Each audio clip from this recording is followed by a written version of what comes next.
বিকেলের নাস্তা বা সকালের নাস্তায় এই রেসিপিটা অবশ্যই ট্রাই করে দেখতে পারেন। এই নাস্তাটা কিন্তু খুবই মজাদার আর হেলদি। বিশেষ করে বাচ্চার টিফিনেও এটা দিতে পারেন। খুবই হেলদি একটা খাবার। তো কিভাবে এটা তৈরি করবেন ঝটপট সেই রেসিপি আজকে আপনাদের সাথে শেয়ার করতে যাচ্ছি। আসসালামু আলাইকুম, হ্যালো এভরিওয়ান, কেমন আছেন সবাই? আলহামদুলিল্লাহ আমি ভালো আছি। আশা করছি আপনারা যে যেখানে আছেন আলহামদুলিল্লাহ ভালো আছেন, সুস্থ আছেন। যাই হোক, আজকে এই স্ন্যাক্স রেসিপিটা কিন্তু খুবই সহজ আর খুব অল্প উপকরণ দিয়ে এটা বাসায় তৈরি করে ফেলতে পারবেন।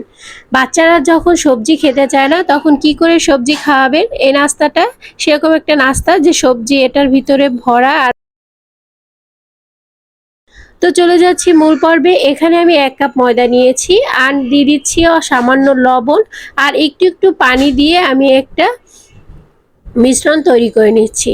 মিশ্রণের ঘনত্বটা হবে আমরা যখন বেসন দিয়ে আলুর চপ বেগুনি চপ বানালে যেরকম বেসনের যে ঘনত্বটা ঠিক সেরকম।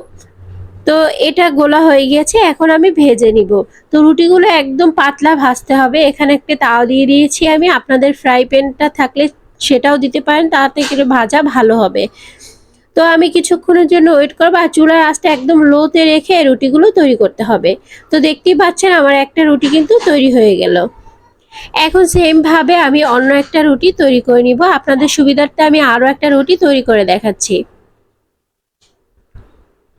এভাবে রুটিটা তৈরি করলে একদম সফট হবে আর উপর থেকে ক্রিস্পি হবে, খেতে কিন্তু খুবই ভালো লাগবে। আর চুলার আঁচটা অবশ্যই লোতে রেখে রুটিগুলো তৈরি করতে হবে। ইচ্ছে করলে কিন্তু এভাবে সমুচার শীটও তৈরি করতে পারেন, যদি অসুবিধা মনে হয় সেক্ষেত্রে এভাবে সমুচার যে শীট সেটা তৈরি করতে পারেন, তাহলে অনেক সুবিধা হবে। আমার ভিডিওতে কিন্তু সমুচার শীট কিভাবে তৈরি করে সেটাও দেওয়া আছে, আবার ইচ্ছে করলে আপনি এভাবেও তৈরি করতে পারেন। তো এই পর্যায়ে হয়ে গেল, আমি এটা তুলে নিচ্ছি।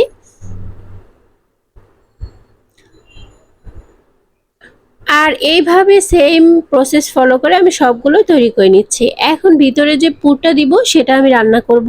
এখানে সাধারণ তেল দিয়ে দিচ্ছি আর দিয়ে দিচ্ছি পেঁয়াজ কুচি আর একটা কাঁচামরিচ দিয়েছি। আমি যেহেতু বেবিকে খাওয়াবো সেই জন্য আমি ঝালটা একটু কম দিয়েছি। আর পরবর্তীতে আমি মরিচের কুচি দিব, কিন্তু বিচিগুলো ফেলে দিয়ে আমি শুধু মরিচের কুচিটা অ্যাড করেছি। আপনারা যারা ঝাল খান সেক্ষেত্রে এখানে অনেক বেশি ঝাল দিবেন, তাই সেক্ষেত্রে আরও মজা হবে। আর দিয়ে দিচ্ছি গরম মশলার গুঁড়ো, স্বাদ মতো লবণ, সামান্য একটু হলুদের গুঁড়া। এখন নেড়েচেড়ে এটাকে ভেজে নেব, কোনো রকম পানি অ্যাড করবেন না। এটা যখন সামান্য সিদ্ধ হয়ে আসবে এ পর্যায়ে আমি একটা ডিম দিয়ে দিচ্ছি আর ভালো করে নেড়েচেড়ে পুরটা তৈরি করে নিচ্ছি। 5 মিনিটের মতো রান্না করলে দেখবেন পুরটা একদম তৈরি হয়ে গেছে, যেহেতু সবজিগুলো একদম চিকন করে কেটেছিলাম আমি। তো পুরটা কিন্তু রেডি হয়ে গেল। এখন এইদিকে আমি একটু আটা গুলে নিচ্ছি, ঠান্ডা একটু পানিতে বা নর্মাল পানিতে একটু সামান্য আটা নিয়ে একটা গুলে একটা ডো তৈরি করে নিচ্ছি বা মিশ্রণ তৈরি করে নিচ্ছি। এটা দিয়ে আমি যেই নাস্তাটা বানাবো সেটার মুখটা সিল করার জন্য। আর এ পর্যায়ে একটা রুটি দিয়ে তার উপরে সবজির পুর দিয়ে দিচ্ছি আর তার উপরে আর একটা রুটি দিচ্ছি, আবার সবজির পুর দিচ্ছি। এভাবে আমি কন্টিনিউ করব। তো আপনাদের সুবিধার্থে কিন্তু আমি দেখিয়ে দিচ্ছি, আবারও পুর দিয়ে আবার রুটিগুলো দিয়ে দিব। এরকম 5-6টা রুটি দিয়ে আপনার মুখগুলো কিন্তু এই আঠা দিয়ে সিল করে নিতে হবে। তো যখন এটা সিল করা হয়ে যাবে আর পুরগুলো দেওয়া হবে, এখানে আমি 5টা রুটি দিয়েছি। তো এখন মাঝখান থেকে কেটে নিচ্ছি আর এবার আবার মাঝখান থেকে কেটে নিব, মানে একটা রুটিকে আমি 4টা ভাগ করে নিয়েছি। তো দেখতেই পাচ্ছেন এটা কিন্তু লেয়ার লেয়ার হয়েছে, আর এটা যখন খাবেন সেক্ষেত্রে কিন্তু খুবই মজা হবে। আর যে মিশ্রণটা আটার আমি গুলেছিলাম সেটা দিয়ে এখন আমি এর মুখটাকে সিল করে দিব। চামচের সাহায্যে আপনারা করতে পারেন, আর চামচের সাহায্যে যদি কমফোর্টেবল না হয় সেক্ষেত্রে আপনারা হাত দিয়ে করতে পারেন। তো আমি হাতের সাহায্যে কিভাবে করবেন সেটাও দেখা দিচ্ছি। চামচের সাহায্যে দেখিয়ে দিলাম, এখন হাতের সাহায্যে দেখিয়ে দিচ্ছি।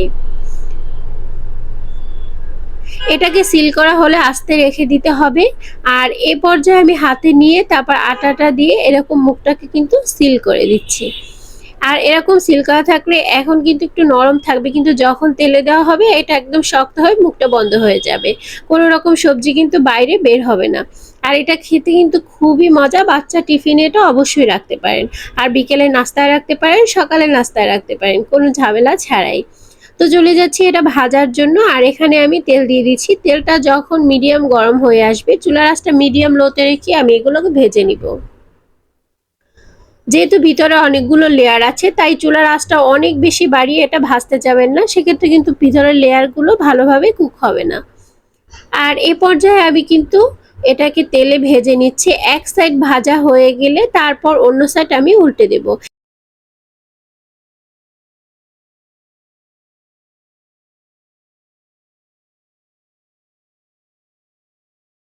আর দেখতেই পাচ্ছেন কোনো প্রকার কিন্তু যে ভিতরে যে পুর বাইরে বের হয়ে যায়নি, মুখটা কিন্তু খুব সুন্দরভাবে সিল হয়ে গেছে। আর একটু লাল করে ভেজে নিচ্ছি যাতে একদম ক্রিস্পি হয়। উপরটা কিন্তু একদম ক্রিস্পি হবে আর ভিতরটা একদম নরম তুলতুলে থাকবে। এটা খেতে খুব মজা। তো আমি বেশি বাড়িয়ে বলছি না, আপনারা যখন বাসায় তৈরি করবেন তখন কিন্তু বুঝতে পারবেন যে এটা স্বাদ আসলে কত ভালো লাগে। এত সহজে যে এত সুন্দর একটা নাস্তা তৈরি করা যায়, সেটা যখন তৈরি করবেন তখনই বুঝতে পারবেন। তো আমার ভাজা হয়ে গিয়েছে, এখন আমি তুলে নিচ্ছি। আর তুলে নেওয়ার পরে আমি ছুরি দিয়ে একটু চিকন করে কেটে নিব। যেহেতু এগুলো অনেক বড়, সার্ভ করার জন্য আমি সুন্দর করে একটু কেটে নিচ্ছি। আর দেখতেই পাচ্ছেন ভিতরে কি সুন্দর লেয়ারগুলো দেখা যাচ্ছে। আর 1 কাপ আটা দিয়ে দেখতেই পাচ্ছেন কত বড় একটা নাস্তা তৈরি হয়ে গেল, আর যেটা বাসার সবাই মিলেমিশে খেতে পারবেন। তো আপনারা যদি বেশি করে তৈরি করেন সেক্ষেত্রে রুটি আরো বেশি তৈরি করে নেবেন। আর এই পর্যায়ে একটা প্লেটে আমি সার্ভ করে দিচ্ছি। দেখতেই পাচ্ছেন কতটা সুন্দর লাগছে দেখতে। আর এটার ভিতর যেহেতু ডিম আছে, সবজি আছে, এটা স্বাস্থ্যের জন্য খুবই হেলদি হবে।